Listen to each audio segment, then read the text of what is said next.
आप जिसे चाहते हो उसको आपका फ्रेंड या सहेली भी चाहती हो, एक बार पूछ लेना, वरना आगे पूछने के लायक नहीं रहोगे।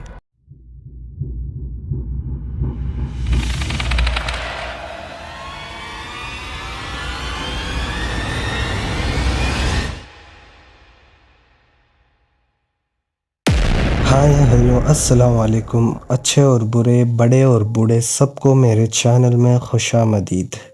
आज के इस वीडियो में एक अजीब सी या सच्ची या झूठी पता नहीं एक कहानी आई है। ये कहानी के बारे में ज़्यादा डिटेल्स देने की इजाज़त नहीं है मुझे, लेकिन कहानी अच्छी है तो एंडिंग तक सुनिएगा। एक लड़का और लड़की 7वीं कक्षा में एक छोटे से गांव के अंदर बचपन से मोहब्बत करते रहते हैं, लेकिन 7वीं कक्षा तक ही उनके गांव में स्कूल था। 7वीं कक्षा होने के बाद उन लोगों को अलग-अलग जगह पे, दोनों को अलग-अलग शहर में उनके माँ-बाप छोड़ देते हैं। इनका नाम है गीता और इंदर, और ये अलग-अलग शहर में जाने के बाद फ़ोन पे थोड़ा बहुत कांटेक्ट रहते हैं। जैसे सालों गुज़रते हैं, फर्स्ट सेकंड पीयूसी के बाद तक बात होती रहती है, अच्छे से रहते हैं। और एक दिन गाँव आने का प्लानिंग ऐसे होता है इन लोगों का, दोनों एक ही साथ एक ही जगह पे आते रहते हैं। तो मतलब अपनी गाँव आ रहे थे ये लोग प्लानिंग के साथ कि हम सालों से मिले नहीं, मिल लेते हैं बोलकर। ये जभी भी छुट्टी होती, कभी ये आता कभी वो आती, लेकिन मिल नहीं पाते थे हर बार। लेकिन इस बार प्लानिंग के साथ आते हैं कि छुट्टी करके अच्छे से मिल लेते हैं और शादी की भी बात घर पे बोल देते हैं, क्या होता है देखते हैं रिश्ते का बोल के। तो ये लोग जाते हैं वापस गाँव। गाँव जाने के बाद ये कॉल से बात करके और शाम के वक़्त बाहर मिलने की सोचते हैं। बाहर कहाँ मिलने की सोचते हैं? गाँव के बाहर मिलने की सोचते हैं। गाँव के बाहर एक घर था। ये लोग गाँव आने के बाद किसी ने गीता को कहा कि गीता, जो तुम्हारी सहेली का घर था आयशा नाम का, वो घर अभी वीरान पड़ा हुआ है बहुत सालों से, वहाँ जाके तुम दोनों मिल सकते हैं। तो गीता बोलती है उसको, अच्छा ठीक है, मैं जाती हूँ।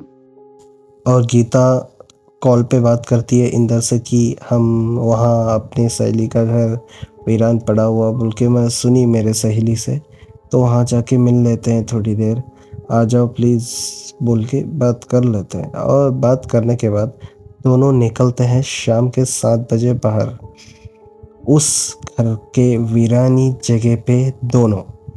और रास्ते में जाते-जाते दोनों मिल लेते हैं। मिलकर थोड़ा सीने से लगकर मीठी बातें, हँसी की बातें, कुछ अच्छे, कुछ बुरे, कुछ रोना, कुछ धोना, अच्छे से बात करके निकलते हैं उस जंगल के घर की तरफ। और रास्ते में जा रहे थे बात करते-करते, और अचानक गीता बोलती है कि इंदर, ये तो घर मेरे सहेली आयशा का था जो मेरे साथ मेरे क्लासमेट थी 6वीं क्लास के अंदर, तो उसी का घर है वो। लेकिन मेरी फ्रेंड बोली है कि बहुत सालों से अभी वो वीरान पड़ा हुआ है। मैं उसको पूछना चाहती थी, लेकिन तुम्हारे चक्कर में दिमाग में नहीं आया कि वो क्यों वीरान पड़ा हुआ है। और सामने से इंदर कहता है कि अरे जो भी हो, चलो जाके मिल के बैठ के बात करके आराम से निकलते हैं, फिर हम लोग थोड़ी ना वहीं पे रहने वाले हैं। और दोनों हँसते हुए बात करते हुए जाते हैं। जाने के बाद वो घर के नज़दीक जब जाते हैं लोग, ऐसा खंडर बन चुका होता है भूतिया हवेली के जैसे। वो उस घर के सामने एक पुराना कुआँ भी था। वो कुआँ के पास जाके देखते हैं तो इतना डर लग रहा था कि गीता कहती है, इंदर यहाँ से निकलते हैं प्लीज़ यार हम लोग, मुझे क्यों पता नहीं अच्छा नहीं लग रहा। और इंदर कहता है कि अरे नहीं यार कुछ नहीं होगा। और दोनों बात करते करते अंदर घर की तरफ जाते हैं। घर पे तो ताला लगा हुआ था। ये लोग सोचते हैं कि बाहर ही बैठ जाते हैं। और उतने में ही इंदर कहता है कि गीता पीछे का दरवाज़ा शायद खुला है, उधर से डोर ओपन दिख रहा है, तो उधर से जाके थोड़ा घूमते-घूमते बात करते हैं, चल आजा। और गीता भी हाँ में हाँ मिला के साथ में चल देती है और दोनों पीछे की दरवाजे से अंदर जाते हैं। थोड़ा मीठी बातें वो वगैरह-वगैरह करने लगते हैं और ख़ास करके दोनों के लिए सालों में इतने सालों से जो अपने-अपने लिए गिफ्ट लाए होते हैं कि वो एक्सचेंज करते रहते हैं। और करते वक़्त जब तक तो हो 9 या साढ़े 10 के करीब हो चुका था टाइम। तो अंधेरा था, ये लोग फ़ोन के टॉर्च से इस्तेमाल करके बातें-वातें कर रहे थे और बातें करते-करते उतने में ही थोड़ा गीता उधर-इधर देखती है। ये मेरी सहेली का कमरा था, ये उनके मम्मी-पापा का कमरा था, ऐसे करने लगती है। और उतने में ही इंदर बोलता है कि कहाँ गए होंगे तुम्हारी सहेली अभी, वो फैमिली इतना अच्छा खासा अभी भी इतने अच्छे पोज़ीशन में घर है, तो कहाँ गए वो लोग?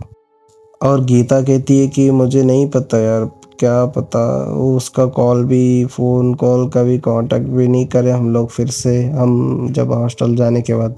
तो उतने में ही दोनों को डर लगने लगता है, तो फिर निकलने का सोचते हैं ये लोग। तो जहाँ से ऊपर गए होते हैं, वहाँ से नीचे आने के लिए पलटते हैं। पलटने के बाद सीढ़ियों के पास जब आते हैं ये लोग, आते ही थोड़ा-सा ऐसे आवाज़ आता है कि कोई चल रहा है, मतलब कोई पैरों पे पायल बाँध के चल रहा है। छन-छन जैसी आवाज़ आ रही होती है। तभी उसी वक़्त गीता बोलती है कि पायल की आवाज़ आ रही है, जैसे आयशा पहनती थी, उसी के पायल की आवाज़ जैसे लग रही है मुझे। और उतने में ही बोलता है इंदर कि नहीं, तुम्हारा वहम होगा, निकलते हैं, चलो टाइम हुआ। और फिर से दोनों नीचे जाने लगते हैं। फिर से आवाज़ आती है। इस बार दोनों को आवाज़ सुनाई देती है। तो ये लोग बोलते हैं कि आपस में बात करके कि चलो चलते हैं ऊपर, क्या हो रहा है देखते हैं, कौन है बोल के चिल्लाते हुए जाते हैं। आयशा आयशा कहाँ हो? आयशा तुम हो क्या? आयशा फिर से आवाज़ आना बंद हो जाता है। जब बंद होता है फिर से ये लोग नीचे आने के लिए सोचते हैं, फिर भी ऊपर जाने के लिए सोचते हैं। फिर से उतने में ही आवाज़ आती है और ये लोग समझते हैं कि कुछ तो गड़बड़ है, ऊपर जाके देखते हैं। तो ऊपर जाते हैं तो ये एक्चुअली आयशा के कमरे के अंदर से आवाज़ आ रही थी। तो अंदर कमरे के अंदर झाँक कर देखते हैं, कोई आवाज़ नहीं आ रही होती है, कोई दिख नहीं रहा होता है। उतने में ही गीता अंदर जाती है और इंदर बाहर ही देखता रहता है। उतने में ही खचाक से दरवाज़ा बंद हो जाता है। जो आयशा का कमरा होता है वो लॉक ऑटोमेटिक पड़ जाता है। तो गीता कितना भी खोलने का सोचती है या खोलने की जितनी भी मेहनत करती है, सब बेकार जाता है, क्योंकि वो डोर ही ओपन नहीं हो रहा था, इतना बुरा लॉक पड़ा था। और बाहर से इंदर भी दरवाज़ा खोलने की बहुत कोशिश कर रहा था, लेकिन हो ही नहीं पा रहा था। और ख़ास बात ये कि इतना अंदर था वो रूम, ऐसा कमरा था वो कि वहाँ पे सांस भी मुश्किल से लेना होता था। वो बात कर रहे हैं, चिल्ला रहे हैं, एक दूसरे की आवाज़ एक दूसरे के कान में पड़ ही नहीं रही थी, इतना। उतने में इंदर जाता है कहीं पे कुछ हथियार लेकर आने के लिए, दरवाज़ा तोड़कर निकालने के लिए। उतने में ही अंदर एक आवाज़ आती है गीता को, कैसी हो गीता? मेरा प्यार छीन कर, मेरा सब कुछ छीन कर, मेरा परिवार छीन कर। उतने में गीता बोलती है कि मैंने क्या छीना, तुम कौन हो? लेकिन आवाज़ तो आयशा की है ये। इंदर किसी की आवाज़ आ रही है, कौन है पता नहीं, क्या बोल रही है। हाँ, सब कुछ छीना तुमने गीता मेरा, क्योंकि तू जिससे प्यार करती थी स्कूल में, वो इंदर को मैं बचपन से चाहती थी, लेकिन तेरी वजह से, तू पहले बोलने की वजह से वो एक्सेप्ट कर लेकर तेरे साथ वो भी खुशी था, तो मैं कैसे बोलती मुझे। उतने में गीता बोलती है कि मुझे पता नहीं था, तुम अगर बोलती तो कुछ कर सकते थे, लेकिन तुम बोले नहीं। लेकिन इंदर तो मुझे चाहता है, ये तो मुझे चाहता है, तुम ऐसे कैसे बोल सकती, ऐसे क्या हुआ? उतने में ही इंदर दरवाज़ा खोल देता है। इंदर कहता है क्या हुआ, किन की आवाज़ आ रही है, कहाँ से आ रही है? और उतने में ही फिर से आयशा बोल पड़ती है कि इंदर भी तुझे चाहता था, इसकी वजह से मैं पीछे हट गई। तुम लोग अलग अलग जाने के बाद मेरे साथ क्या हुआ पता है? मैं ना जी पाई, ना पढ़ पाई, ना अच्छे से रह पाई। तुम लोग जाने के बाद मैं खुद को आग लगाकर मारने की कोशिश की, जो कोशिश में मेरा पूरा परिवार जलकर राख बन चुका है। तेरे ही इंतज़ार में इतने सालों से थी मैं इधर। और उसके बाद गीता कहती है कि जो हुआ गलत फहमी से हुआ और तुम दिल में रखी तुम्हारी गलती थी। जो भी था जैसे भी था छोड़ दो। हम तेरे आगे भीख मांगते हैं, हम निकल जाते हैं इधर से। कहकर वो दोनों नीचे की तरफ भागने लगते हैं।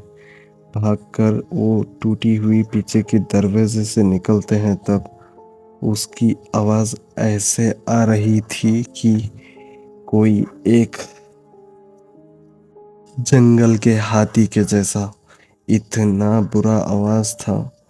उसके बाद वो सामने से भागने लगते हैं। फिर वो जो ये था कुआं, वो कुएं से आवाज़ आने लगती है कि मैं इंतज़ार करूँगी सालों तक, तो फिर आएगी, तुझे इस बार नहीं छोड़ूंगी। तो ये लोग भागते हैं, भागते हैं, भागते भागते रास्ते में जाते हैं। जाने के बाद ये लोग खुद पे इतना अफसोस करते हैं कि हमारी वजह से अनजाने में या ना अनजाने में पूरा परिवार का मरना तय हो गया। और गलती जिसकी भी थी जैसी भी थी, लेकिन हुआ तो हमारे से, ये इंदर कहता है। फिर गीता कहती है कि अरे हमारी गलती तो नहीं है, उसको बोलना चाहिए था, जो भी है जैसा भी है ये हमारी गलती नहीं है। इंदर निकलते हैं, चलो इधर से कह के निकलने लगते हैं। और जाते जाते अजीब सी आवाज़ें, अजीब सी डरावनी मंजरें वहाँ यहाँ सब जगह पे दिख रहे थे। तो उसके चक्कर में जाते जाते ये लोग बेहोश हो गए। बेहोश होने के बाद जब आँख खुलती है इनकी, ये इनके घरों में थे। और घरों में जाने के बाद सबको ये वाक़या बता देते हैं। बताने के बाद सब अफ़सोस करते हैं थोड़ा बहुत, और सिर्फ आयशा को ही कोसते हैं सब।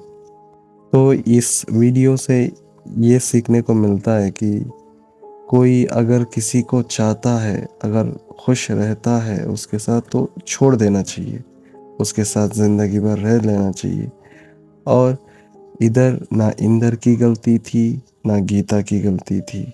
गलती थी तो आयशा की थी, क्योंकि अगर पसंद था तो एक बार बोल देती वो कम से कम। अगर उसको रहना होता तो रह जाता, नहीं रहना होता तो नहीं रहता। लेकिन बोला ही नहीं उसने, वो उसकी गलती है। और खुद को आग लगाई और खुद के परिवार को भी। ये सिर्फ कहानी है या रियल है पता नहीं, एक के थ्रू आया हुआ मेरे को स्टोरी है ये। उसके बारे में डिटेल में कुछ भी नहीं बता सकता मैं। सो ऐसे ही हॉरर स्टोरीज़ और वीडियोस देखने के लिए मेरे चैनल को सब्सक्राइब करके रखिए।